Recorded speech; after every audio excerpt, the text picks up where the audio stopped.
விவசாயிகள் நாங்கள் ஒன்றுபடுவோம். ஓட ஓட விரட்டுவோம். காவல்துறையும் விவசாயிகளை அடக்க நினைத்தால் அடிப்போம், மறுப்போம், அடங்க மறுப்போம். தமிழர் அரசு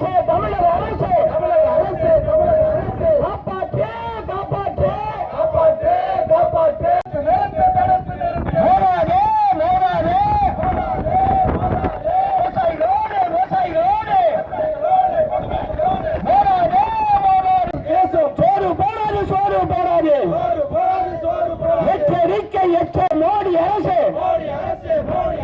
எச்சரிக்கை. எரிசக்தி துறை எச்சரிக்கை. விவசாயம் எங்கள் உயிர்.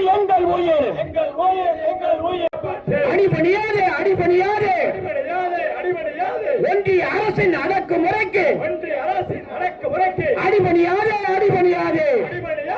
திருவாரூர், தஞ்சாவூர், நாகப்பட்டினம், மயிலாடுதுறை, கடலூர் மாவட்டத்தினுடைய ஒரு பகுதி, புதுக்கோட்டை மாவட்டத்தின் ஒரு பகுதியில் கடந்த காலத்தில் இந்த பகுதியில் வேளாண்மையை பால்படுத்தி பூமிக்கு அடியில் இருக்கக்கூடிய இயற்கை வளங்களை, இயற்கை வாயுகள் எடுப்பதற்காக மீத்தேன் திட்டம், ஹைட்ரோ கார்பன் திட்டத்தை எல்லாம் செயல்படுத்த ஒன்றிய அரசாங்கம் முயற்சித்த போது ஒட்டுமொத்த காவிரி டெல்டாவில் இருக்கக்கூடிய விவசாயிகள் தொடர்ந்து 3 ஆண்டு காலம் தொடர் போராட்டங்களை நடத்தி, குறிப்பாக காவிரி டெல்டா மாவட்டங்களில் 48 மணி நேரம் ரயில் மறியல் போராட்டத்தை எல்லாம் நடத்தி மிகப்பெரிய போராட்டத்தை நடத்தியதன் விளைவாக தமிழ்நாடு அரசாங்கம் 2020 தமிழக சட்டமன்றத்தில் காவிரி டெல்டா மாவட்டங்களை பாதுகாக்கப்பட்ட வேளாண் மண்டல பகுதியாக அறிவித்து தமிழ்நாடு சட்டமன்றத்தில் சட்டம் நிறைவேற்றப்பட்டிருக்கிறது.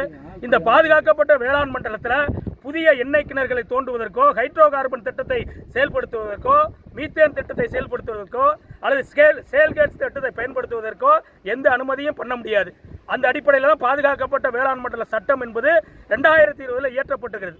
மத்திய அரசாங்கத்துக்கு கொண்டு போய் நாடாளுமன்றத்தில் இது விவாதிக்கப்பட்டு ஒன்றிய அரசாங்கமும் வாக்குறுதி கொடுத்துருக்கு.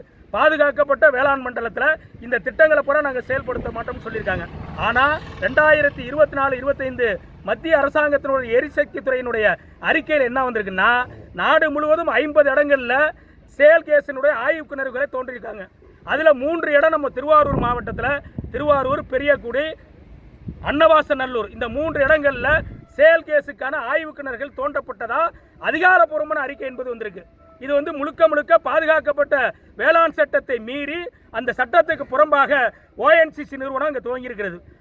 இது அனுமதிக்கப்பட்டால் காவிரி டெல்டா மாவட்டத்தில் இருக்கக்கூடிய வேளாண்மை பால்படும்.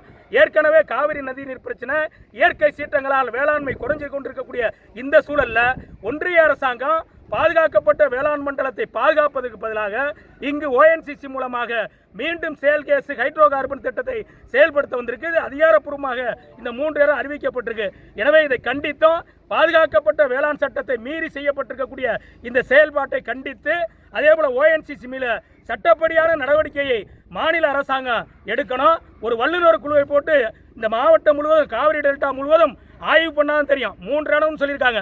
இன்னும் எத்தனை இடத்துல சேல் கேஸோ அல்லது ஹைட்ரோ கார்பன் திட்டத்தை மறைமுகமாக, திருட்டுத்தனமாக ONGC நிறுவனம் துவங்கியிருக்குன்னு தெரியல. எனவே மாநில அரசாங்கம் உடனடியாக ஒரு சிறந்த வல்லுநர் குழுவை போட்டு ONGC வெள்ளி எங்கெல்லாம் இருக்கோ அங்கெல்லாம் ஆய்வை மேற்கொள்ளணும். இந்த சட்டத்தை மீறி செய்த இந்த 3 கிணறுகளை தோண்டியிருக்கக்கூடிய ONGC நிறுவனத்தின் மேல மாநில அரசாங்கம் சட்ட ரீதியான நடவடிக்கை எடுக்கணுங்கிறதுக்காக இன்றைக்கு தமிழ்நாடு விவசாய சங்கத்தின் சார்பில் இந்த கண்டன ஆர்ப்பாட்டத்தை நடத்திக்கிட்டு இருக்கிறோம்.